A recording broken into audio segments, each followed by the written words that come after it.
Good day everyone, I am Raven Lasconia, and this video we will demonstrate on how to do item analysis and test reliability by using traditional method in which by using paper and pencil and calculator. Hi everyone, I'm Miss Tuling. So at this moment, we will be discussing about the difficulty index of the item analysis. So before I will start to compute the difficulty index, let me define to you what is difficulty index. So difficulty index, it is the probability or the proportion of the student answer the test correctly. So when finding the difficulty index, it is dividing the total number of the students who get the item correctly by the total number of students who take the exam or the test. Have the difficulty index table, and this consists three columns. Where the first column is the range of the difficulty index, and the second is the description, and the third is the action. For the range of difficulty index, we have 5 categories. So the first one is 0.0 up to 0.20. It considered that the item is very difficult and the action to be taken is reject. And the second one, from 0.21 to 0.40, the item would be considered as difficult and the action to be taken is revise the item. For the scale of 0.41 to 0.60, the item is considered as moderate difficult, wherein the action to be taken is retained. And for 0.61 to 0.80, the item is considered as easy and it should be revised. And for the last category, which is 0.81 to 1, the description will be very easy and that the action to be taken is to reject the item. So that is the difficulty index table. So let's move on to the computations. We all know that from our table that out of 10 students, only 5 of them who got the correct answer. So we have to 5 divided by 10. We gotta use our calculator. So 5 divided by 10 is equal to 0.5. So the difficulty index for number 1 is 0.5. The number 2, we have 3 out of 10. So 3 divided by 10 is 0.3. So the difficulty index of number 2 is 0.3. And for number 3, we have 6 out of 10. 6 divided by 10 is 0.6. Have the difficulty index of 0.6. And same as for number 4, 0.6. And for the item number 5, we have 7 out of 10. So 7 divided by 10 is equal to 0.7. The difficulty index of item number 5 is 0.7. And remaining items, please continue the process. And the process is the total number of the students who got the item correctly is divided by the total number of students who take the exam. So now, we are done in computing the difficulty index of each item. So for now, we will determine if each item would be fall in very difficult, difficult, moderate difficult, easy, and very easy, and to which item would be retained, revised, or else to be rejected. So let's start for number 1. So number 1, the difficulty index is 0.5. So it falls in the range of 0.4 to 0.60. So that means that the item is moderate difficult and it should be retained. Number 2, we have 0.3. So it falls in the range of 0.21 to 0.40. That means that the item is difficult and need to revise. For the number 3, we have 0.60. Falls in the range of 0.41 to 0.60. That means it is a moderate difficult item and that item would be retained. And for the number 4, we have also 0.6. So the description is moderate difficult and the item must be retained. And the item number 5 has 0.7. So it falls in the range of difficulty index of 0.67 to 0.80. And that means that the item is easy and that item needs to be revised. We have the item number 6, 0.7. It is easy and need to be revised. And item number 7, we have 0.5. And it is moderate difficult and it must be retained. And for item number 8, we have 0.4, which is fall in the range of difficulty index 0.21 to 0.40, and that is difficult and that item needs to be revised. And for number 9, we have 0.5, moderate difficult and to be retained.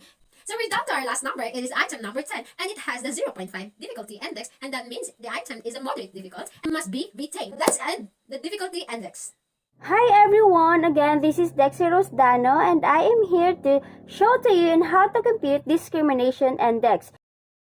So on computing discrimination index, we have formula DI is equal to the upper correct minus lower correct over N, where N here is 25% of the total number of items. So since we have 10 questions, so 25% multiplied by 10 is equal to 2.5 or approximate to 3. So that is our N. Based from our data, the pink highlight is the upper correct and the yellow-green highlight is the lower correct. This is our discrimination index table. So let's start for the question number 1 for the item number 1. So our upper correct here is 1 and our lower correct is 1. So from the formula, our N here is 3. So the answer is 0. So the action for this item is revise. So for the number 2, our upper correct here is 2 minus the lower correct which is 0 and the N here is 3.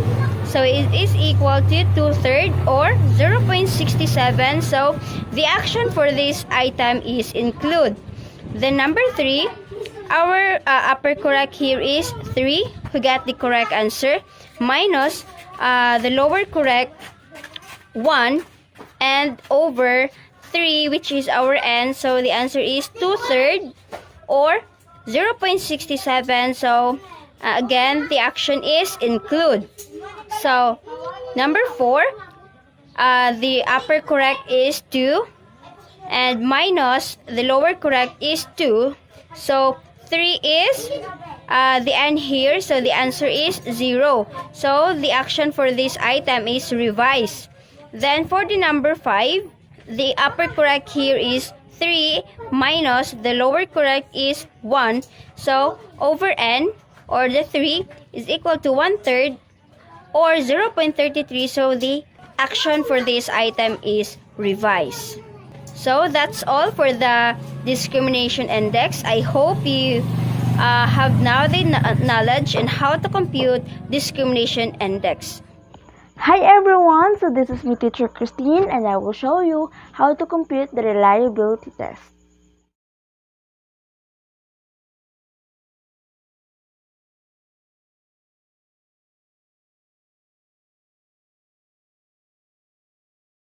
So now, let us compute the reliability of a test. So we will use the formula KR20. So K all over K minus 1 times 1 minus summation of P and Q all over variance.